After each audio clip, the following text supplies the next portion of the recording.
Exciting news, everyone. My new book, I Wish I'd Quit Sooner, is officially out now. You can grab it on all major book retailers and online distributors, and the audiobook is also available on all the popular listening apps. Visit drlaura.live or check the link in the show notes to get your copy today. Hello, everybody. Welcome to another episode of Where Work Meets Life. I'm Dr. Laura, and I'm here today with Michael Kerr, Hall of Fame speaker, executive coach, and author. And we're going to bring you an episode on how leaders create cultures that fuel extraordinary results.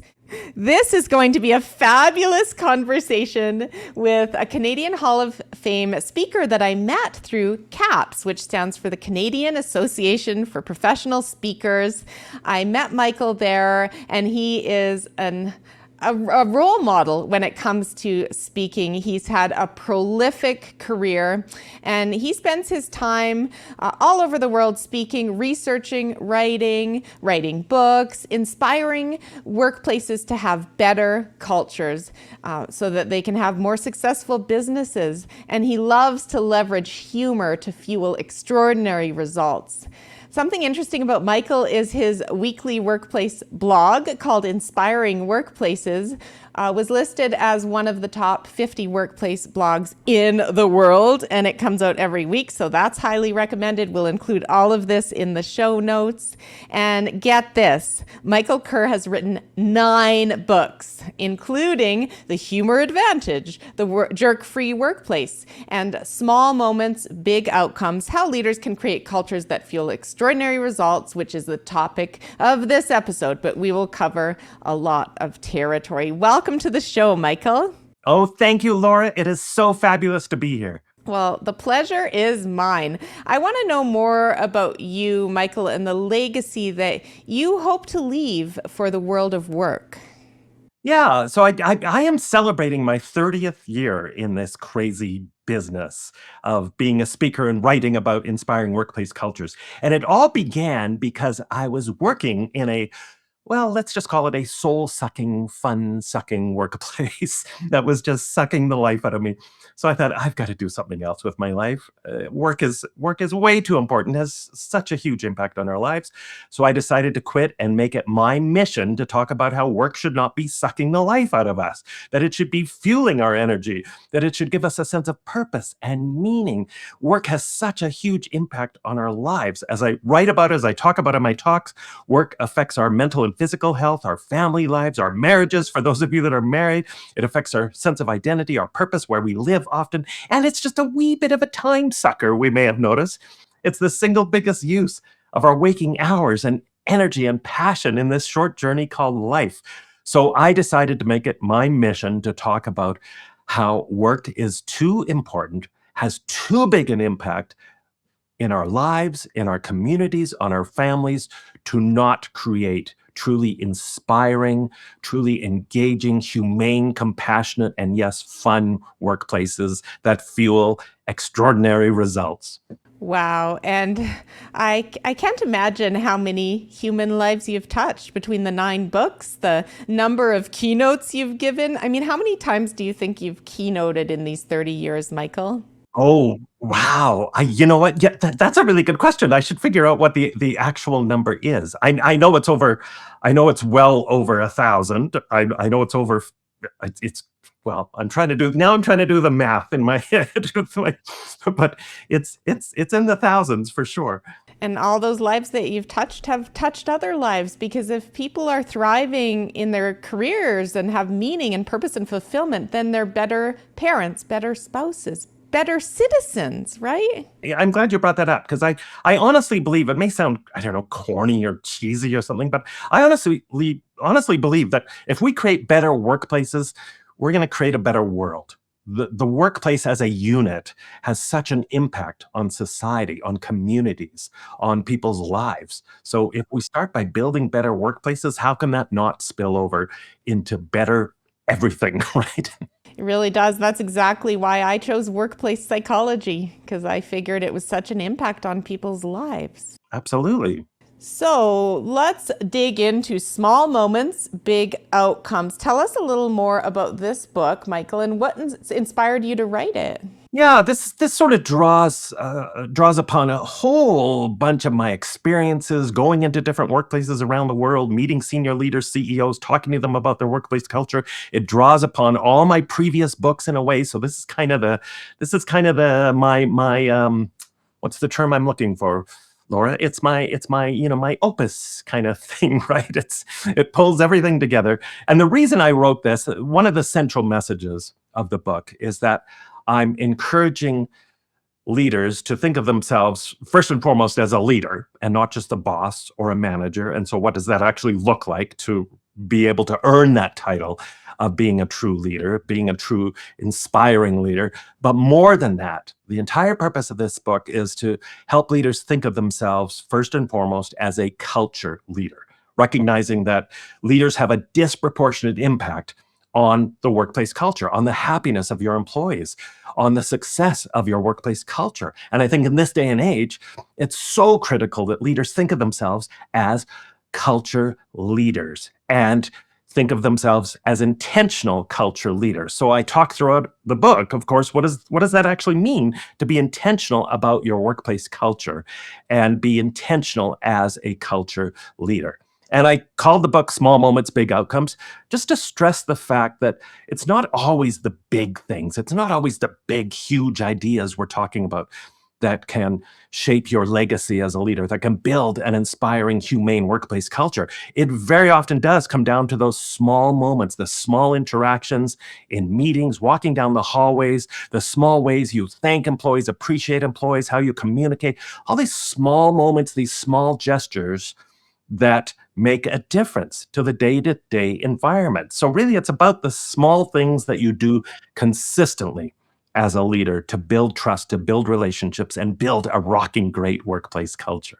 Well said. Let's backtrack to leadership. So you use the word leader. What is your definition of a leader versus a boss or a manager? Well, in the book, I have a chapter on eight different traits of what I mean when it comes to being an inspiring workplace cultural leader. But I'll focus on the most important one in my mind is just that when we separate out the job of a manager versus leader, and I'm not knocking managers by any means. We need good management skills. Managers are essential.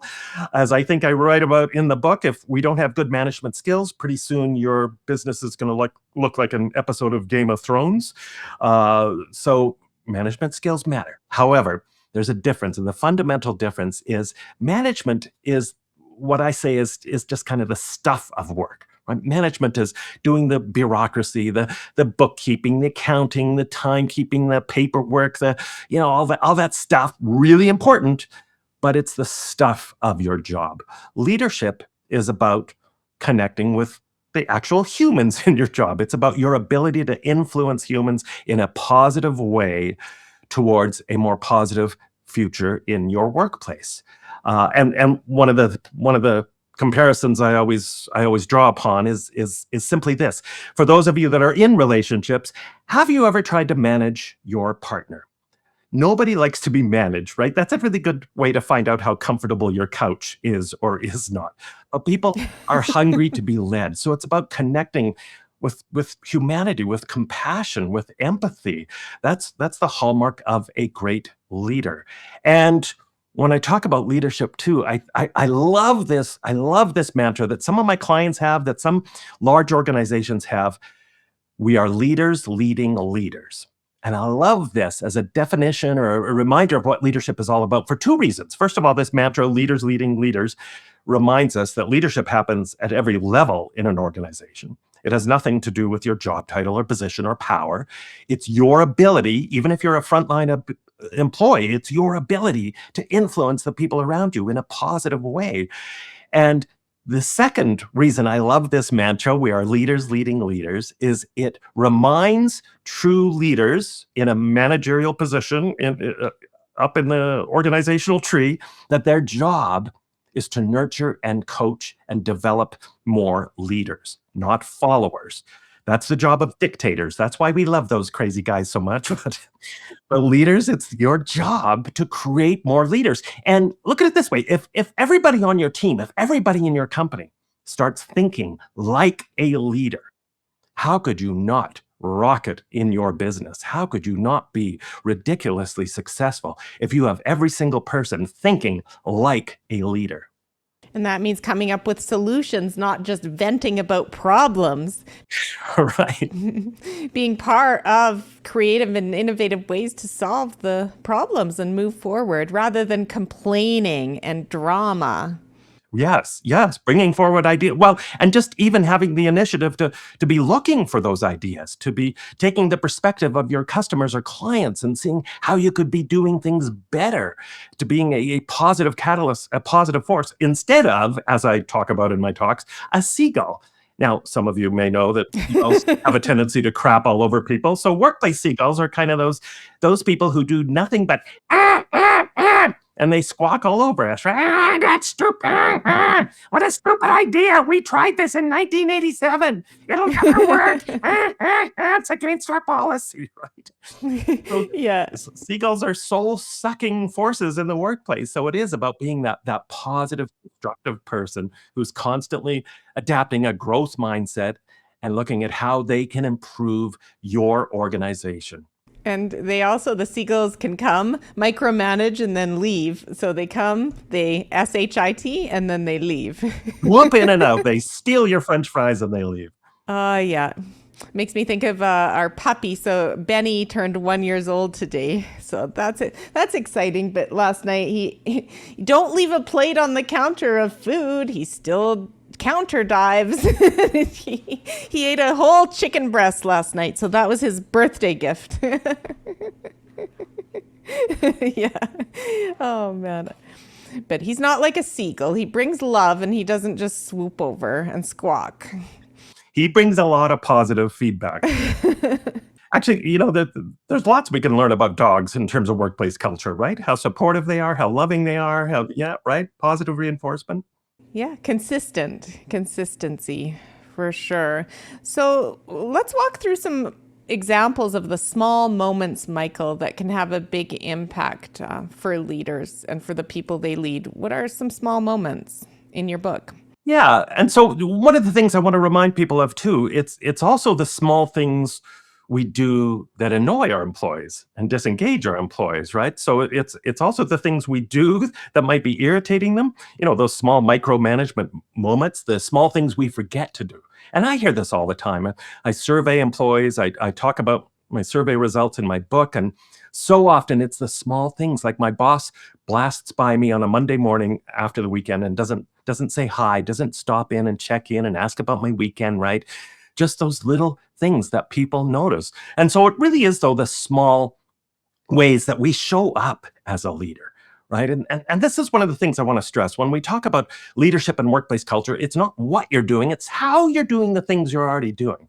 So how are you showing up on meetings? Are you showing up on time? Or better still, if you're the leader, are you showing up early and acting like the host of the meeting and greeting people properly and making any guests feel welcome? It is staggering to me when I observe the behavior of senior leaders in some meetings I've been in, because it really does come down to those small connection points. It's the small ways you thank people. I talk about an example that James Comey talks about in his leadership, the former FBI director from the United States. And he talks about this simple little, and being aware, right? It's about being aware and intentional. So he talks about the very simple example of when he goes for coffee in the lunchroom, not butting in line in front of everyone.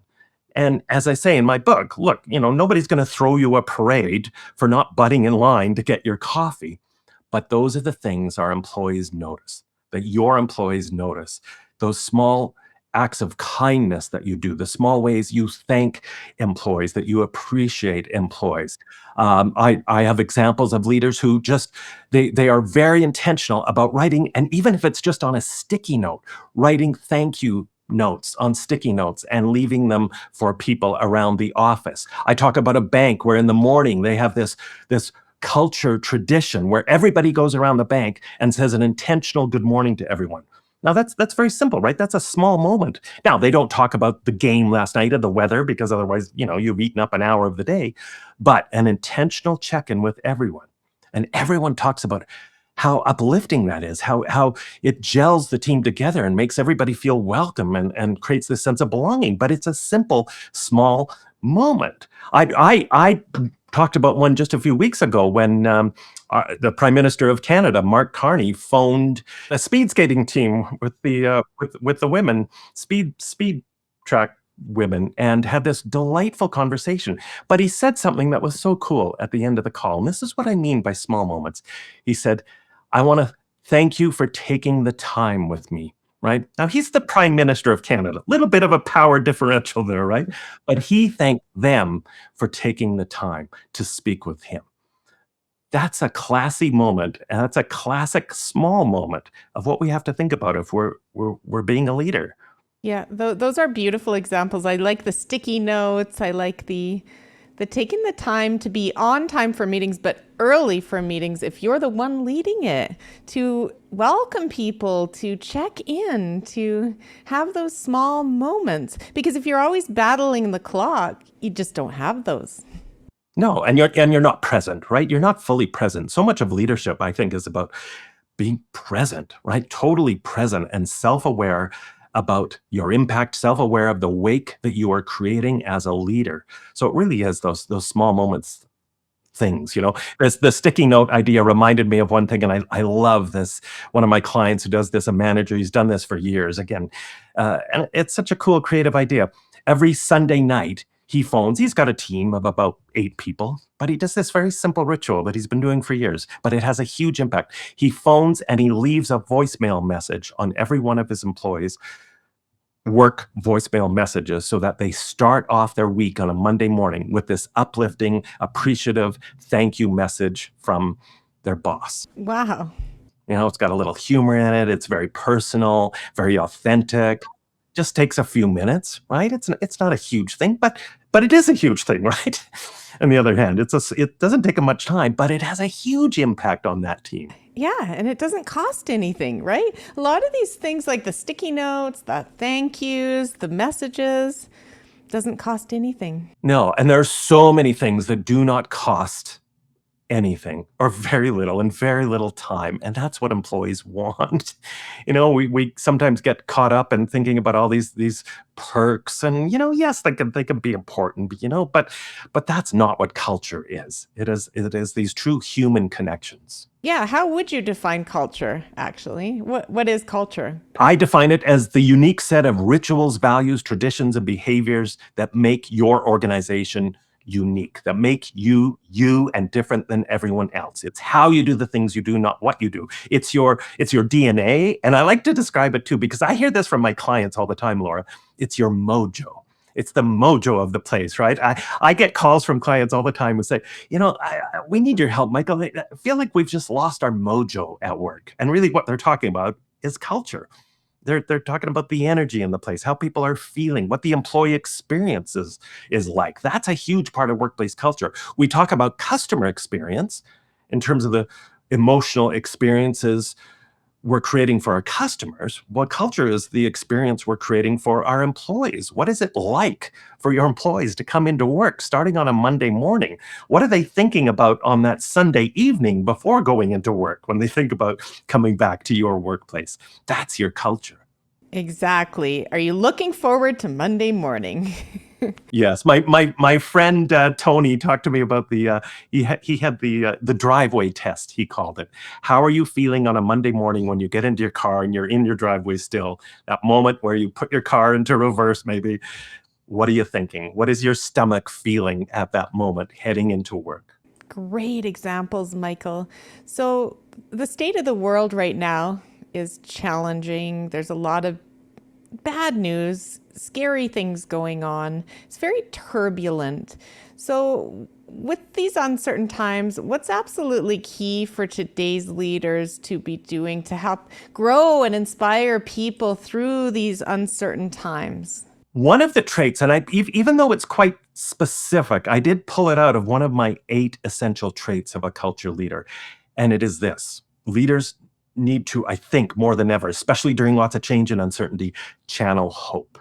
And in fact, there was a Gallup study from a few years ago that talked about the four essential things that leaders need, and one of them was hope. People need to, and as I stress, I'm not talking about just blind optimism or the hope that everything's going to magically turn out, because we know that's ridiculous. We have to work hard for things to work out, right?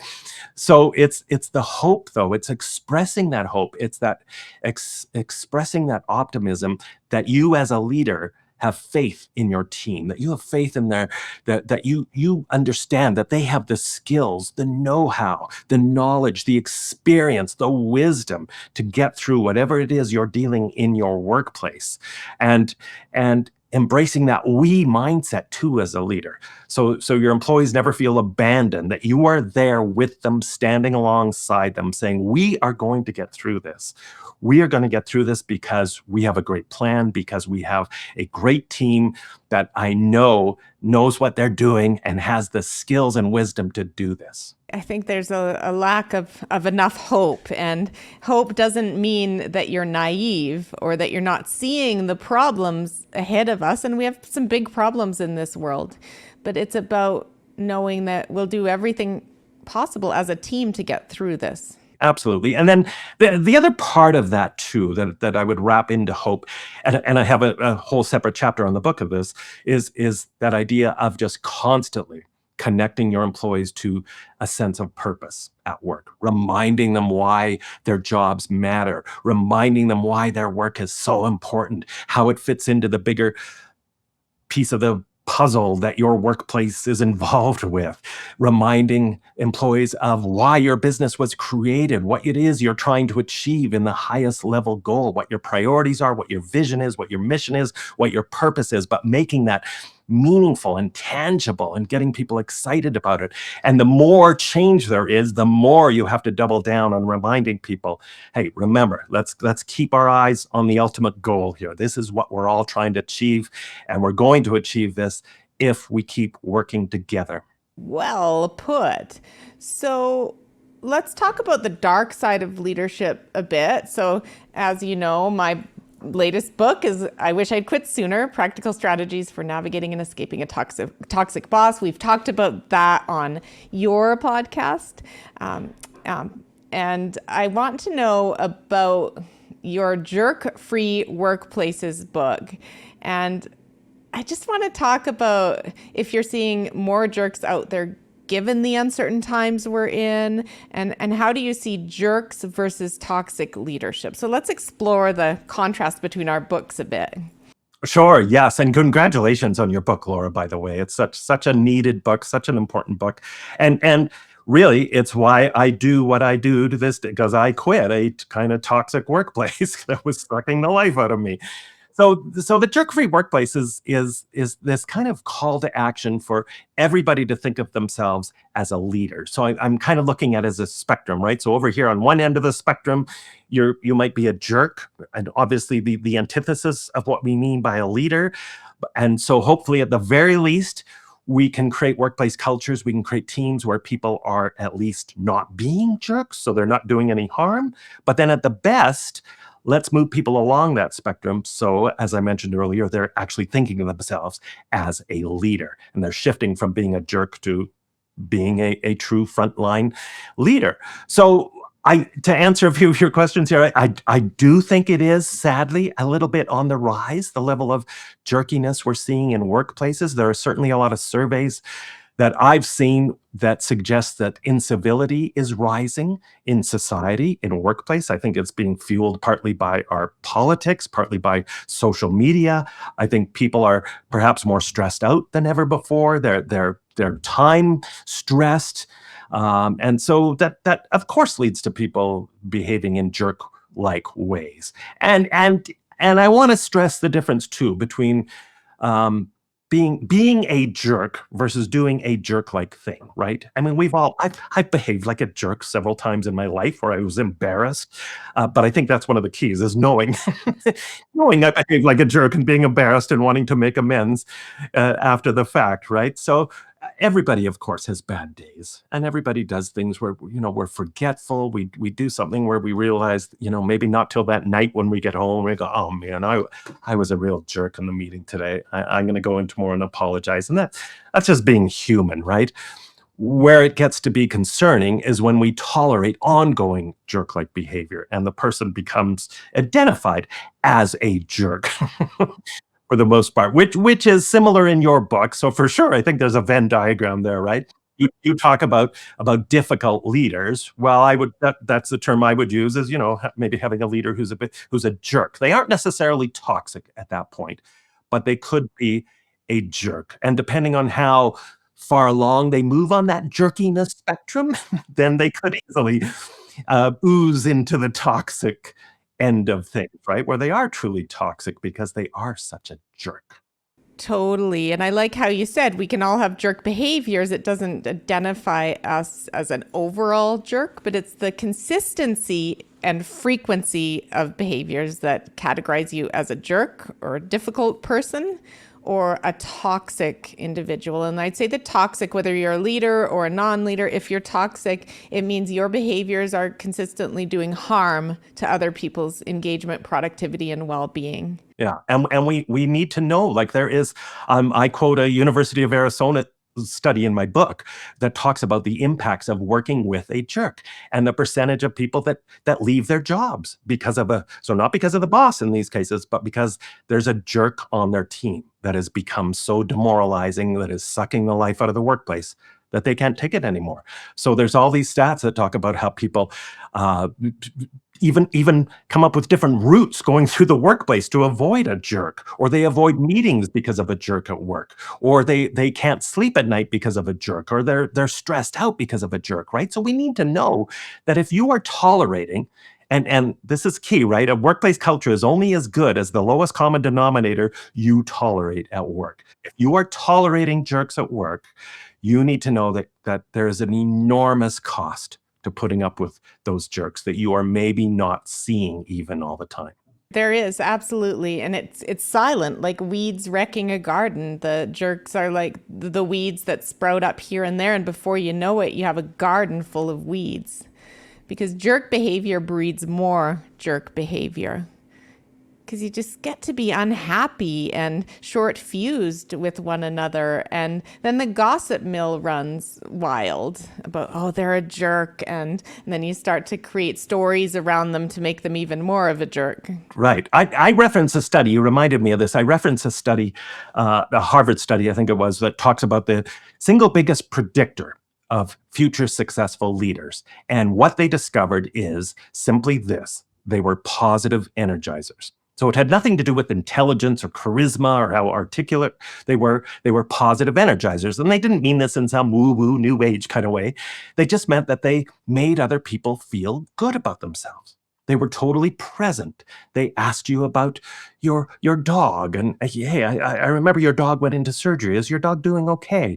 They showed that they cared about people. They demonstrated compassion. They put down their smartphone and were totally present with you. And so the very simple litmus test that I use for talking about leadership and jerks is simply this: are people happier in your workplace to see you come into the room, or are they happier to see you leave the room? Because if they're happier to see you leave the room, you might be over here on that jerk scale I talked about earlier.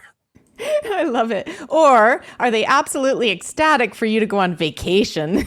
Yeah. Oh, exactly. Well, Even more than you are. exactly, Laura. Yes, yes. And they actually, I referenced this study where they measured people's blood pressure when certain people, especially the boss, was at work versus when they were away, right? And of course, what did they find? Like, I would feel horrible knowing that just my presence is causing people's blood pressure to spike. And with technology nowadays, you'll be able to see it monitored on the walls, I'm sure, sometime soon.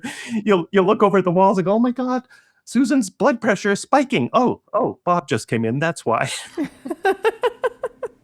And Oh Laura, my a lot of God. this is just being aware, right? So one of the things I suggest in the book and in my talks, I talk about this, is just sharing those. And there's so many. If you just Google these, and I've got some in my book, but you share these, top 10 things that drive employees crazy on their teams, or the top 20 pet peeves of working in an office, and you share those on a regular basis. That's a really safe way to just raise awareness of some of the things that people might be doing. So I do this in one of my keynotes where I share the things that drive people nuts. And it's amazing how many people come up afterwards and go, "Ooh, yeah, I recognize myself in number 5 there. So I thank you for the reminder. I need to stop doing that." Great and important insight for them.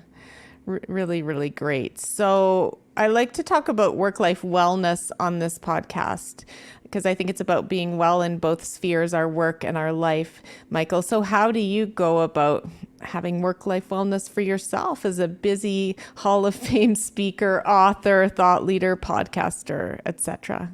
Well, one of the main things I do, I'm very fortunate. As you know, Laura, I live in the beautiful Canadian Rockies, a very inspiring place. So one of the things I know that I commit to doing almost every single day, regardless of the weather, is getting out for a walk in nature. I've got forest right in my backyard here. It is so peaceful. It is so calming.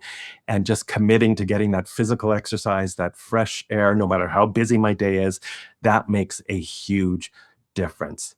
And then simple little things too. And I do talk a lot about humor, so I do love bringing more humor into my life, and I'm very conscious of that. I share this story in some of my talks where at the start of the lockdown, the pandemic lockdown, my wife turned to me and said, "Okay, here's the game plan. We are not ending the night with news.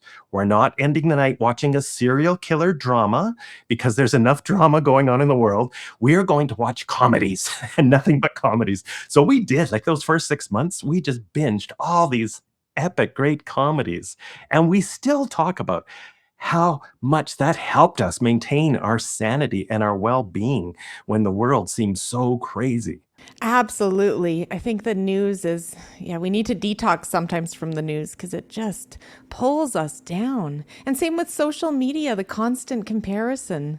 I think we need to be very careful of that, especially the times of day. And if we're having a stressful day or we didn't sleep well, don't hop onto social media first thing. Exactly. That's a huge part of it. I think as responsible citizens, we do need to, of course, be informed about what's going on in the world, but knowing when, making sure there's balance, the times of days. You reminded me, actually, I follow somebody's blog posting that talks about all the craziness that's going on in the world right now, and she's so good at, and I love that she does this. She will actually say, "Please do not read this before going to bed. Save this one for the morning." So she's warning the read. Okay, yep, because I'm not going to be able to sleep if I read this. But then other times she'll say, "This one is okay, folks, to read at night." Right? It's not as heavy. It's not as depressing. And I love that. Right? Just kind of a reminder of again, as you say, when we consume, and it is consuming things. Just like we think about consuming healthy food for our bodies. You know, finding a balance in terms of what we're consuming, in terms of ideas and what we're watching, listening to, and reading on social media. That's so important. Totally. So you seem to me to be an avid learner. What do you listen to or read for your own growth and development, Michael? As I'm sure you do, I have this ridiculously long to read list. And I'm such a nerd about this. I actually categorize all the book or not well, I categorize all the books I want to read. So I have them by fiction, nonfiction, business nonfiction, right? So I have these long lists. So I read a diverse variety of things, and I do that very intentionally. I do that for balance again. So I'm not just reading about business. I'm taking a break from my business thoughts, right? So I read a wide range of stuff. And I know because I keep track of them. I read about 50 to 60 books a year, but I do try to balance it with fun stuff. And so it's a hard one to answer in terms of what I read for my own personal growth. But I will share this because I have always enjoyed this idea of how I find inspiration and even ideas for my business, for my thought leadership stuff in unexpected places. So a book that I just loved, that I just picked up on a whim. It wasn't even on my list. I was down at the library and I picked up Cher's memoir. her biography, the start of her life. She has another one coming out next fall. It was such a fun read. So it was this wonderful escape, but at the same time, there were these really inspiring stories, and I ended up pulling out these different stories that I wrote about in my newsletter because there were these great life and business lessons for all of us. So I love finding those little gems in unexpected places. Same thing I just read. I'm a huge West Wing fan, the West Wing TV series, one of my favorite TV shows of all time. So I read this book that just came out about kind of behind the scenes of the West Wing, how it was all created and the key episodes and how the actors were chosen. And there are so many great workplace culture lessons in this book that I wasn't expecting to find, right? I just thought this was a fun escape book about the West Wing, but I took so many notes from the book. They talked about how Martin Sheen, for example, was such a positive force in creating this truly positive workplace culture. And the director on the pilot episode of The West Wing even saying, "Oh, Martin is showing us what our culture is going to be." Like, how cool is that? That is cool. And you are such a creative thinker because creativity is bringing ideas from disparate sources and connecting the dots. And we're all connected as human beings. And no matter what sphere we're in, whether it's sports or the arts or work, it's like there's more in common than there are differences. Would you agree? Totally agree. And I can't remember the source for this, but I remember several years ago reading a study on what was the number one thing that highly creative people do. And the number one answer was that they were browsers in terms of reading. So just like what I talked about. And, I'm not doing this intentionally. I'm just doing it intentionally because I'm interested. I'm curious about a lot of different topics. But this study was very cool. It reinforced this idea that the most creative people don't just read in one narrow little field or just in their field. They browse from all these different subject matters and topics. Good. Well, I do that as well, it turns out. So, although I'm reading too much nonfiction lately, I'd like to get back into fiction because it's all nonfiction, it seems. Yeah, I try to make sure I'm intentional about slipping in some great fiction books to get Yeah, it's lost such in an them. Yeah, escape. I love it. yeah, yeah. Let's do a shout out for your podcast. You had me on your 5-minute one and your every other Wednesday. So let's hear about those and how to tune in. Yes. Well, every other Wednesday happens. It's right in the title. Every other Wednesday. In fact, yeah, well, yeah, every other Wednesday. So I'm not sure when this airs, when the next one will be, but you'll have to check the count. If you Google every other Wednesday podcast, you will find it. And you'll have a 50% chance of being right this Wednesday. You have a 50, yeah, 50, yes. It's every other Wednesday. So make sure you hit the other one if it's not that Wednesday. And that's three of my speaker colleagues. We're all in a mastermind together. So when the pandemic hit, we started to do this just as a way of connecting with people. And we talk about workplace culture issues. We tease each other where it's very fun, and we have special guests on, like you, Laura. You were a guest a while ago on our show, a brilliant guest. So thank you for that. Thank you. And then I do this small podcast called 5 Minutes With, where I have different guests like you, again, a brilliant Laura, as a fabulous guest, where we just talk about one topic in 5 minutes, fast-paced, frenetic, bringing it home in 5 minutes. So it's just kind of a quick bite of inspiration or ideas to help you succeed in your workplace. Yes, and highly recommend both of those. We'll put them in our show notes, Michael. Okay, my final question for you, Michael, as we wrap up this episode is if you had one wish for a better world when it comes to leadership, what would it be? It would be simply that people remember the impact that they do have on other people's lives. That we're all humans just trying to do our best, making our way through this crazy journey called life. Life is truly short. As I write, I open with my opening in my book is called 4,000 Weeks, because in Canada, where I am based, we have on average about 4,000 weeks in this thing called life. And it doesn't sound like a lot when you put it into weeks, right? Because weeks go by really, really fast. So my wish is just that leaders remind themselves of the awesome impact that they have on everybody's life around them. And if you choose to be an inspiring culture leader if you choose to lead with people in mind first and foremost at the center of everything that you do, and lead with compassion and humor and heart and humanity. You truly can make a huge lasting legacy, leave a huge lasting legacy, and make a huge difference in the world. Beautifully put. I wish everyone who hears this is as moved as I am by all that Michael has to offer, from his wonderful experience, his books, his keynoting to people all over the world. I think you have a wealth of wisdom, Michael, and thanks for sharing even a portion of that today on Where Work Meets Life. Thank you so much, Laura. This has been fabulous. Thank you. And I hope that you stay well. Thank you for tuning in to Where Work Meets Life. If you found this content valuable, please rate, review, and share with others who may benefit. If you're struggling in your work life and need support, I offer coaching sessions. You can book a complimentary consult on my website. I'm also a passionate keynote speaker and would love to discuss your professional speaking needs. Visit my website, drlaura.live, to sign up for my monthly e-newsletter filled with tips and resources to help you stay well.